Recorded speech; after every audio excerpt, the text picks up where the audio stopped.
Imagine, if you will, dozens, hundreds, if not thousands of horror stories you can find on most places of the internet completely for free, written by just about anybody with nothing holding them back.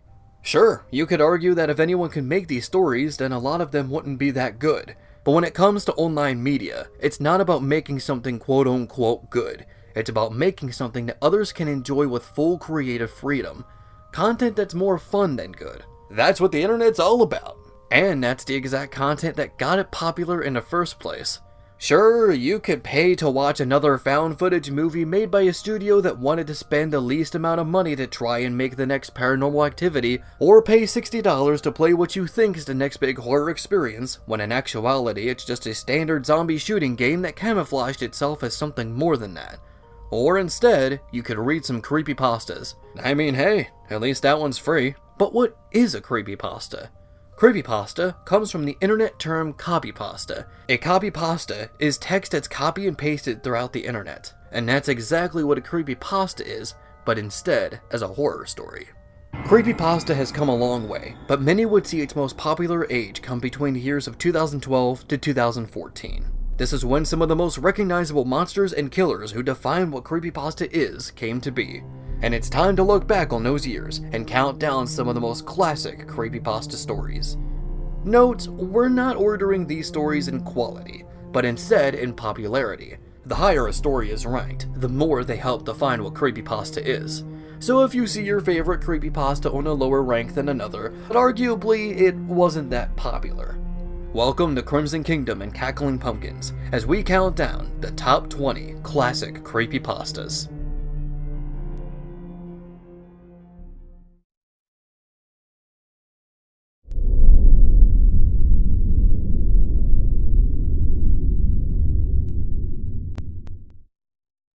Bob. This shorter story follows a man named Andrew, whose house was just broken into, and he knows exactly by who. While the story doesn't go into great detail about his past, this creature has been tormenting Andrew for quite some time. But this encounter is a bit different, as he grabs his titanium baseball bat to finally confront the creature.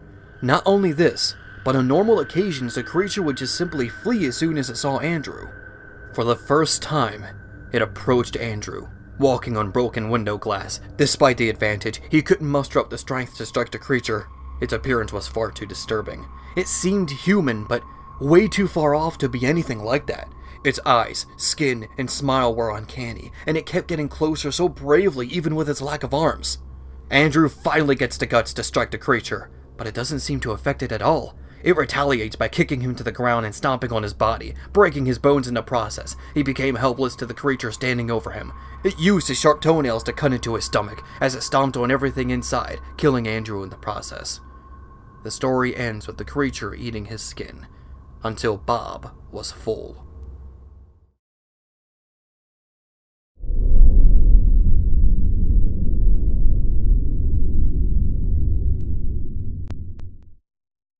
The Grifters. Have you ever seen something in the corner of your eye and quickly look over just for it to be gone? Perhaps maybe your eyes were messing with you. Maybe it was a shadow or a small mouse. Or perhaps it was a grifter. The grifters are creatures that are attracted to fear. Whenever you watch a horror movie, play a scary game, or even read a creepypasta, you are indirectly attracting the grifters towards you. The grifters are small, gray-skinned, human-like creatures the size of a small dog or cat, but some could be even bigger than that. But don't be afraid, they won't hurt you, just as long as they don't know that you can see them. If they ever discover that you are aware of their presence, then they will torment you every chance they get. They'll follow you home, destroy your property, slash at you while you're sleeping, kill your pets or the others around you, all just to send a message. They know what you saw, and they're not going to simply let this information get out. And if you do, that just means they have more people to visit.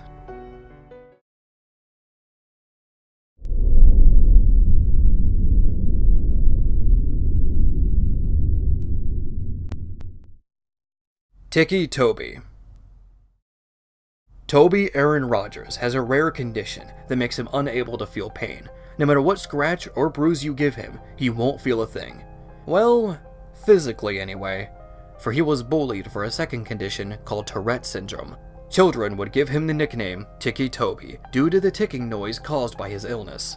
This forced him to move to homeschooling, but it was hard to concentrate as his only sister died in a car crash when he was younger. If this wasn't bad enough, he also had to deal with an abusive drunk father who couldn't even visit the same hospital where Toby's sister died. Toby didn't care about his dad hitting him, as he wouldn't feel anything, but he did everything he could to help and protect his mother.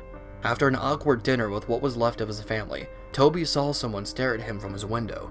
A tall figure with stretched out limbs and no face. Toby was being followed by the Slender Man. Yet Toby didn't know who this was yet. Instead, his mind was focused on what his family was going through.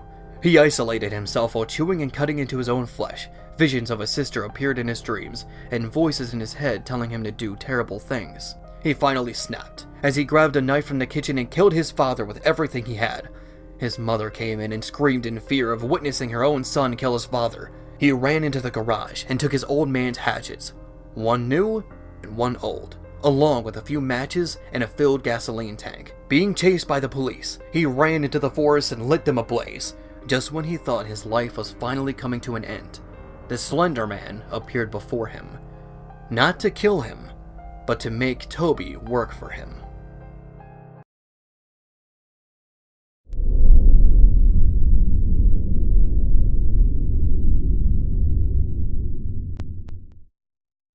SONIC.EXE. What happens when a childhood icon is corrupted by dark, unexplained forces, much like a doll possessed by an angered spirit. But this time, it's something a little different. The main character, Tom, is a massive fan of Sega's Sonic the Hedgehog franchise and gets a CD with the word Sonic.EXE written on it with Sharpie and a letter in the mail from his friend Kyle. In the letter, Kyle begs his friend to destroy the CD as he couldn't because, quote, he's too fast for him. Despite the message, Tom puts the CD in his computer and discovers that it's a copy of the 1991 classic Sonic the Hedgehog.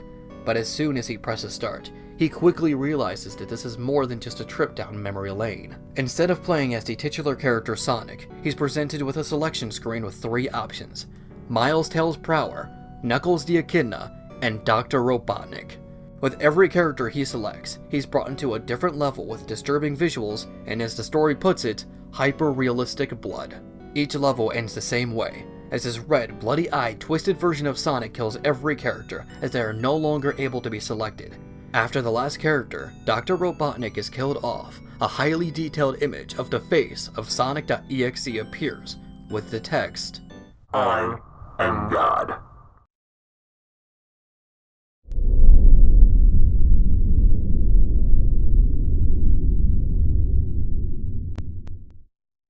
Mr. Widemouth. Most kids in their childhood have had at least one imaginary friend, a companion for children who weren't able to properly communicate with others just yet, the only person that could allow them to feel less lonely. But not all stories of imaginary friends are so wholesome. In fact, one child's imaginary friend almost costed him his life. Mr. Widemouth is a small furry creature with giant ears and a wide grin. The main character and Mr. Widemouth were good friends, up until his friends started making strange requests. I want to teach you how to juggle. Here, try these. As Mr. Widemouth would give him a bunch of knives. If you simply believe, then you bounce right back up. As Mr. Widemouth tried to make him jump out of a window with nothing to land on but the hard ground. Mr. Widemouth's games would become more strange and sadistic as time went on. Eventually, the main character's family moves from their home. Mr. Widemouth can be seen waving his arm goodbye to his friend. But little did the boy know that this wasn't a friendly gesture.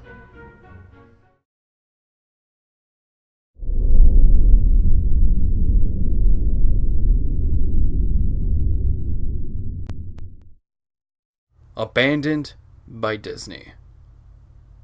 Around the 90s, Disney started construction on what could have been one of their trademark attractions, Mowgli's Palace, based on the animated feature The Jungle Book. It was rumored to have been located in the Emerald Isle of North Carolina. It was surrounded by controversy from the start, as the location caused the destruction of several people's homes that had to have been condemned for the theme park. But there was nothing anyone can do against the mouse. Despite this, the palace was majorly successful, as many would make their way down and enjoy everything it had to offer. But unexpectedly, the attraction shut down, and has been for years alongside all of Treasure Island. Even though Disney owned the land and spent around $30 million on it, they simply took their earnings and completely abandoned Mowgli's palace. Years later, a curious urban explorer ventures out to Treasure Island and Mowgli's palace after hearing about the stories they had to offer, hoping to take some pictures and find some souvenirs. The first thing he saw were the painted words, "Abandoned by Disney," and once arriving, he explored what was left and made several strange discoveries. Water was still running in the bathrooms even though it should have been turned off years ago. Chains hanging from the ceiling were swaying as if someone just left the room. He found an entrance to a mascots only room. He went inside hoping to find something of interest before he left. He took pictures of old Donald and Goofy suits as he noticed one particular suit, a photo-negative Mickey Mouse that began to stand up on its own and speak to him. "Wanna see my head come off?" It did exactly that, with yellow chunky blood spraying out of the costume. The explorer fled the scene, and on his way out he saw a new message clawed into the walls. Abandoned by God.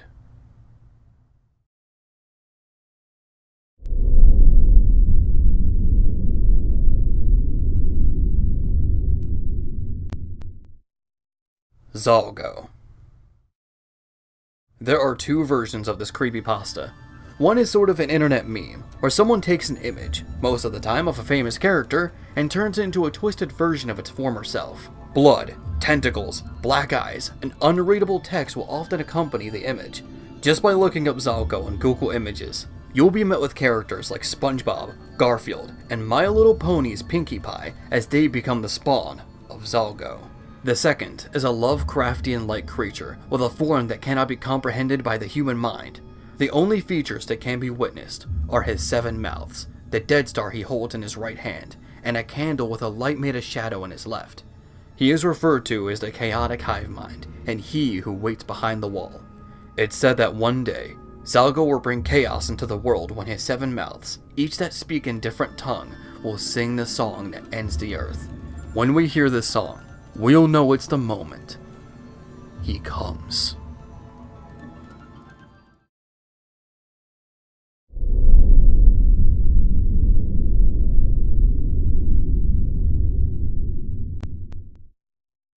NES Godzilla.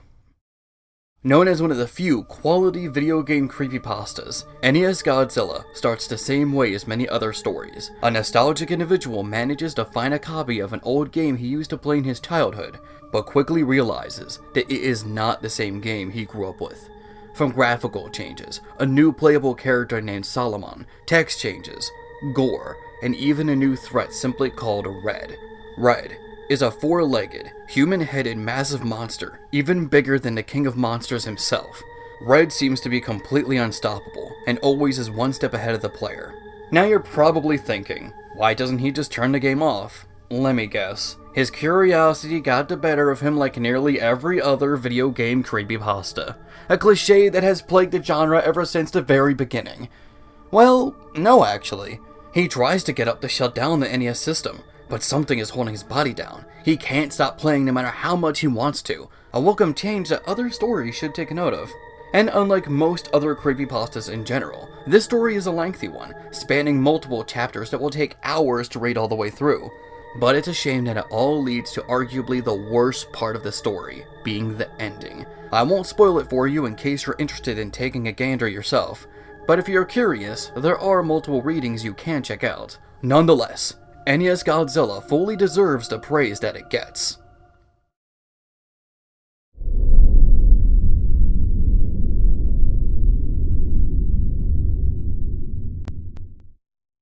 Laughing Jack. Kids have an extraordinary imagination. Even if they're all alone and have no one to play with, they'll manage to entertain themselves in some way, even if it means making someone to play with. This is called an imaginary friend, a person we can always go to since they only exist within our minds. Well, most of the time. In this story, a young boy named James had seemingly met his own imaginary friend, named Laughing Jack, but his father begins to realize that Laughing Jack isn't so imaginary. James's behavior in his father's life began to change. His father would have nightmares in a black and white carnival. Misplaced objects were found all throughout the house, as his son would blame Laughing Jack, and supposedly gives James candy. His dad would grow impatient with his new friend, as Jack would become tired of James. In the middle of the night, he went to check on his son, only to see him dead and nailed onto the wall with his eyes, tongue, and intestines removed. For the first time he saw him, Laughing Jack, the one who killed his son, was standing right behind him. The now childless father then attacked Laughing Jack, stabbing him with a kitchen knife. Except he wasn't so childless then.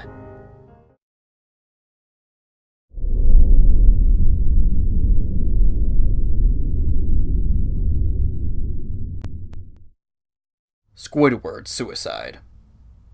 One of the most infamous lost episode creepypastas, Squidward's suicide starts with a new intern working at Nickelodeon Studios. He was brought in with his fellow other interns, alongside the lead animators and sound editors, to watch a test screening of an unreleased episode called Fear of a Krabby Patty. Things already started a little weird as the opening title card instead read Squidward's suicide, but since it was an inside joke for animators to put a fake title card as a placeholder for the final version, it wasn't too alarming. It's as alarming as an animator calling an episode How Sex Doesn't Work, so no one questioned anything just yet. The episode starts with Squidward practicing for his clarinet recital, being interrupted by, of course, SpongeBob and Patrick. He yells at them to keep it down as they run off to do something else. Bubbles rise as the scene changes to the end of his performance. The audience boos viciously, including SpongeBob himself, which is extremely out of character for him. But what's even stranger is that the audience's eyes were piercing red, and oddly had more detail than normal. The scene changes once again, this time to Squidward back home, sitting at the edge of his bed, crying into his tentacles. A deep voice belonging to no character seen in the show is then heard talking to Squidward, simply saying, "Do it." After this, the melancholy squid picks up a shotgun, puts it in his mouth, and pulls the trigger.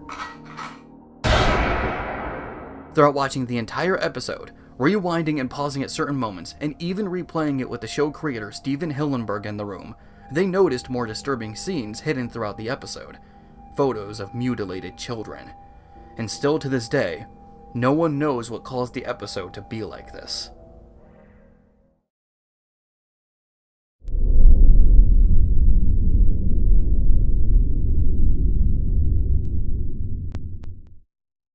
Candle Cove. This story is a bit different from most Lost episode or television-based creepypastas, in a sense that it's written in the form of a forum post. It begins with the user, SkyShell033, asking if anyone remembers this old puppet show they watched when they were younger. The show is called Candle Cove, and as SkyShell and the other users recall, the show was released on Channel 58 in the year 1971, and was about a young girl named Janice, who was portrayed by a human girl, as all of the other characters were puppets. Janice was the main character, as she was accompanied by Pirate Percy and their talking ship the Laughingstock, as they would go on adventures and face their fears along the way. The show's main villain was called the Skin Taker, a skeleton with a hat and cape made out of flesh, and his sidekick named Horace Horrible, with unnaturally long teeth, a giant handlebar mustache, and a monocle.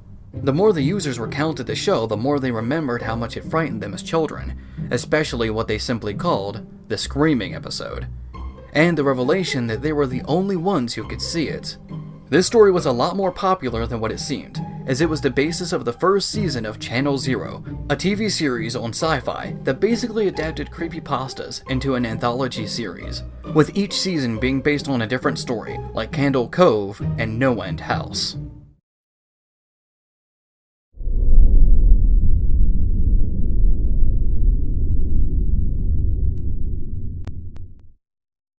SMILE.DOG. Remember those old chain letter emails you used to get? The ones asking you to forward this message to 20 people or you'll be visited by a demented spirit, or something unfortunate will happen to your family? These still kind of exist, but are more sent in social media direct messages. A friend on Facebook you've barely talked to will send you an emoji-filled hypothetical about getting $1 million. You must send this message to 5 people you'd share the money with. Most of the time, these are typically harmless spam. Sure, there was a time where messages like these could potentially hold viruses, but they never cause you the physical harm that they claim. But what if there was an exception? The legend of SMILE.DOG, or SMILE.JPEG, is a photo of a Siberian husky smiling to the camera with human teeth. The photo itself is also of low quality, and a bit dark as well. The message attached to the image will simply ask you to spread the word. If you were to ignore the message and leave it at that, then the same dog in the picture will visit you in your dreams, tormenting you until you finally agreed to forward the message and give someone else the same torture you went through. But if this were to continue, then you'll get a new image of the same dog, but it will be in much more detail. The dog almost transforms into a completely different creature. It's hard to imagine what it would be like if this version were to visit you at night, so it might be a better idea to spread the word.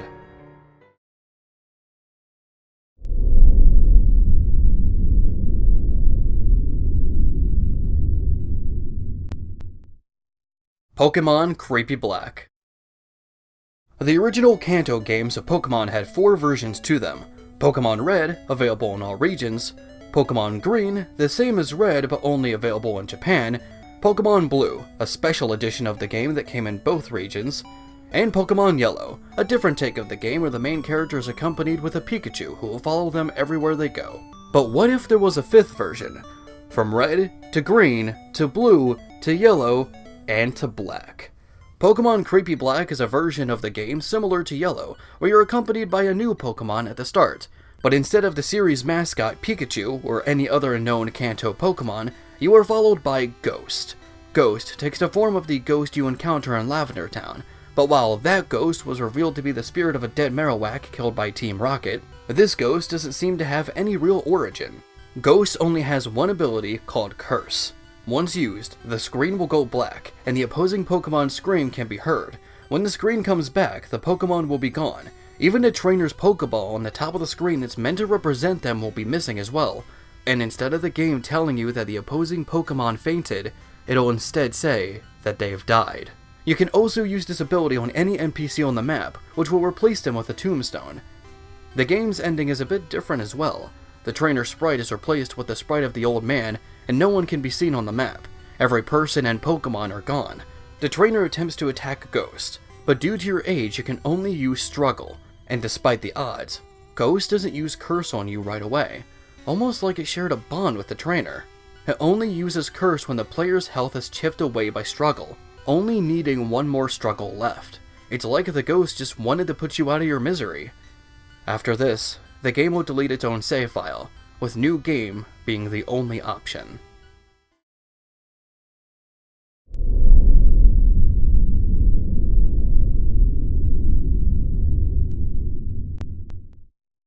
Russian sleep experiment. In the late 1940s, an experiment was conducted to keep 5 subjects, enemies during the Second World War, completely awake for a total of 15 days. That's 2 weeks plus an additional day. Russian scientists used a new gas they created for the test and contained these men inside a closed-off room. But these scientists had no idea what they just started. It started well enough. The men talked to each other about their past and told stories about their experiences, but only a few days later, the men would show hefty signs of paranoia. But that was only the beginning. They whispered and murmured quietly, then screamed until they destroyed their vocal cords, and lost all sense of sanity, becoming addicted to the gas, even after the 15th day. The military went in to open the room they were locked in. 4 of the men were dragged out while the 5th lay dead on the floor.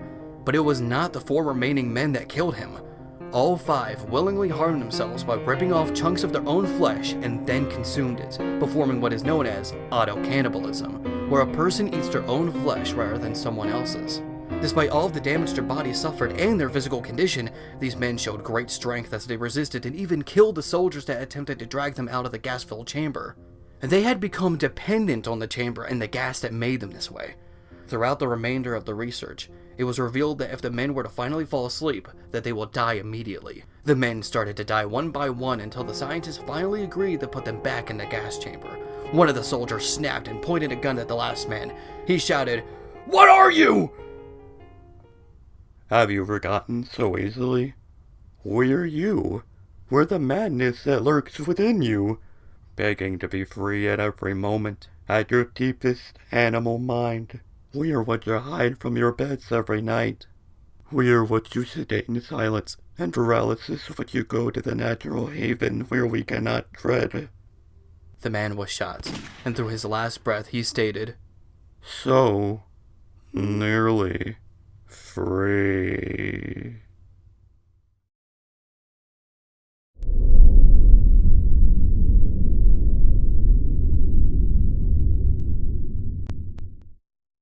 Suicide Mouse.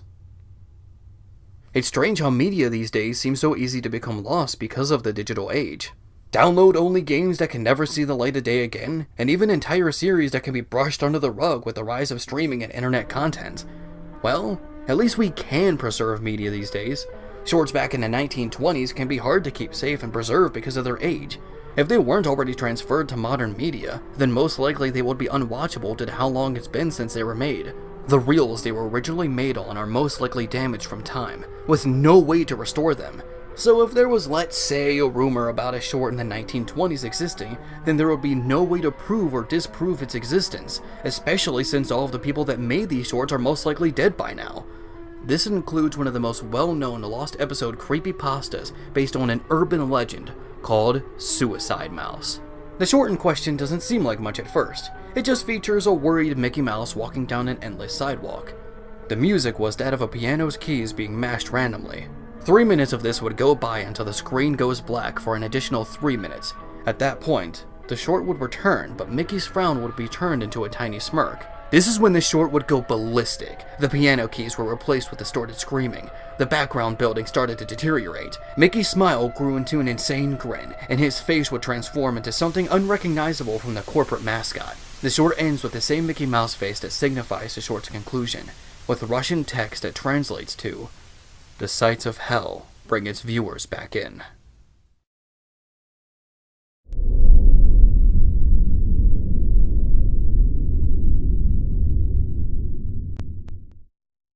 Ben Drowned. This story starts out like most other gaming creepypastas. A nostalgic gamer wanted to play an old game from his childhood. He got a Nintendo 64 and a copy of Super Smash Bros. From his friend. He later found a yard sale where he got even more games, like GoldenEye 007, Pokemon Stadium, and of course, The Legend of Zelda Majora's Mask. But soon realizes that there's something wrong with this copy. Too much to even list. The events of the normal game have changed. Models warped or altered, new text, reversed music, and a statue that's meant to look like Link follows the player. All of these events are presented in a way that gives it much more of a story than most would realize. And this is much more than a standard video game creepypasta filled with cliches. Even those who dislike video game creepypastas, or creepypastas in general, have said that they admire Ben Drowned for its unique storytelling and almost believable scenario. No hyper-realistic blood, no souls of dead girlfriends, Ben Drowned uses the already existing assets of The Legend of Zelda Majora's Mask and manipulates them to form a new narrative. And not only this, but it even comes with videos of what the player encounters that you can watch online. Unlike others where you simply just have to take the writer's word for it. This story goes the extra mile to make something horrifying, more than just a typical video game creepypasta. Not only would I call this the best and most popular video game creepypasta, but also the best media-based creepypasta.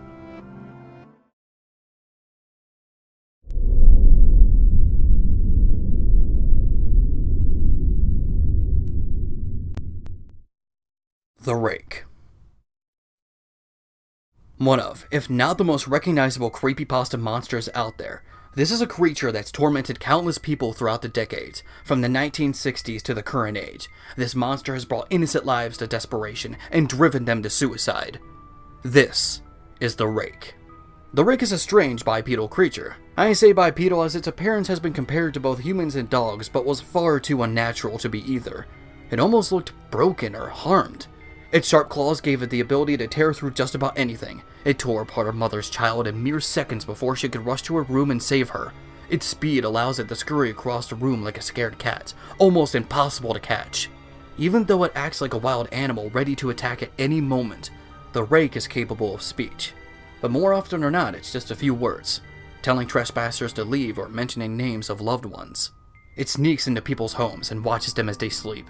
And sometimes, the person will awaken to see him sitting at the end of their bed. This could either be the start of a series of stalkings, or the last thing you'll see.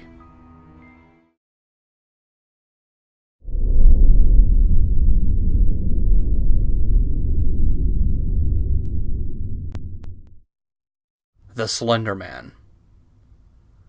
The Slender Man is a tall, faceless humanoid figure ranging from 6 to 10 feet tall. No one knows what the Slender Man really is, whether that be just a supernatural threat or an interdimensional one. One thing is for certain though, if you ever see the Slender Man in person, then it's already too late. The Slender Man stalks his victims, torments them along the way, and makes them suffer what's known as the Slender Sickness, which has similar symptoms to that of radiation. It's unknown what he'll do once he catches you, but it's often theorized that he'll either simply kill you, eat you, make you into a slave called a proxy, or take you to his realm where he'll follow and torture you for eternity. Unlike most other creepypastas, the Slender Man has evolved into more than just a story on the internet. There are official games, one available on nearly every platform out there, and even a feature-length film distributed by Sony Pictures. The Slender Man is something special, especially to those in the horror community, and it would be a shame if we didn't see him again. Well, on screen that is.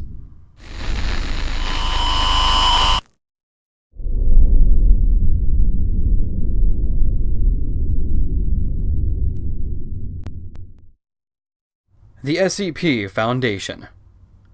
The SCP Foundation, often abbreviated as Secure, Contain, Protect, is a secret organization with the job of securely containing supernatural objects and entities and protecting them from the public, and vice versa. There are hundreds of beings and objects that are kept inside the facility, regularly checked on by hired guards. How they handle each tech-up is depending on not only the SCP, but also their assigned level.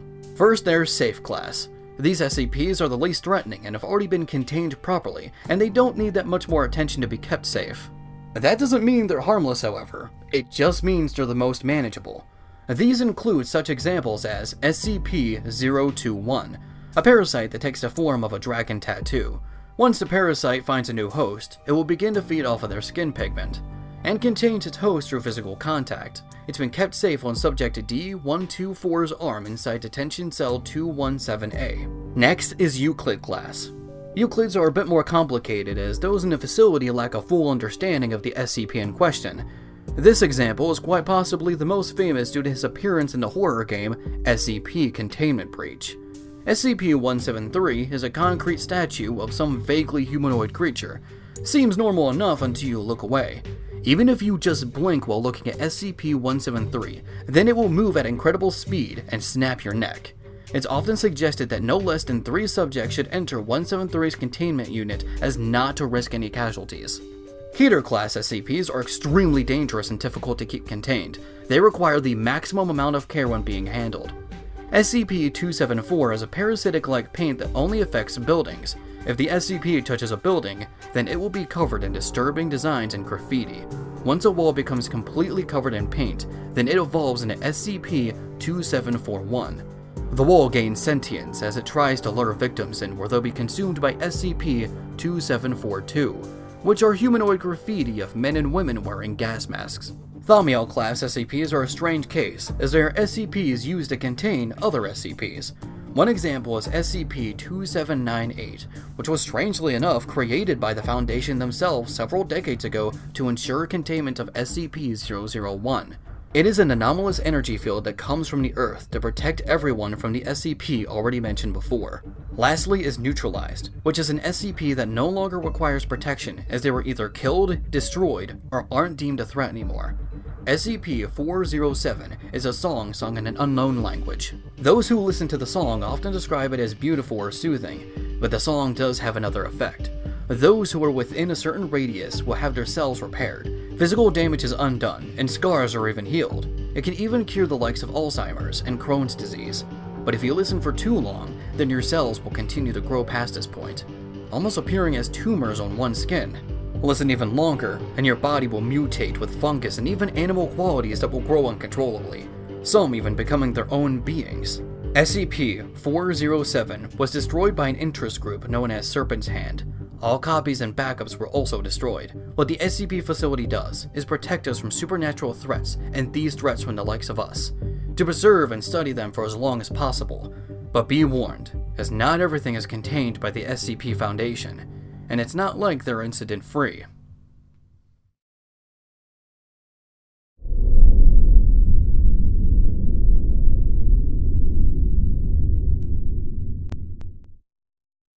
Jeff, the Killer.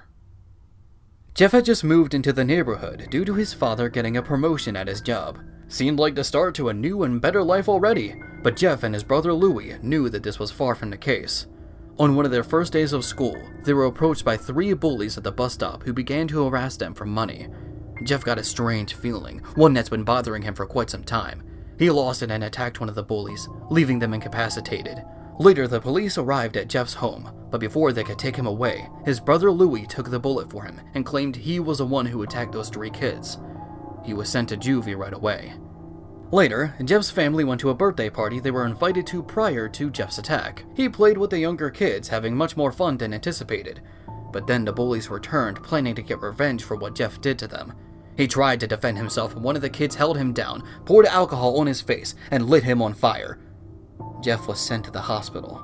His face became permanently disfigured from the attack. His skin became completely white and leathery, hair stained black and lips turned red. After this, Louie was released as the kids admitted that they were the ones who started the fight. But the damage had already been done.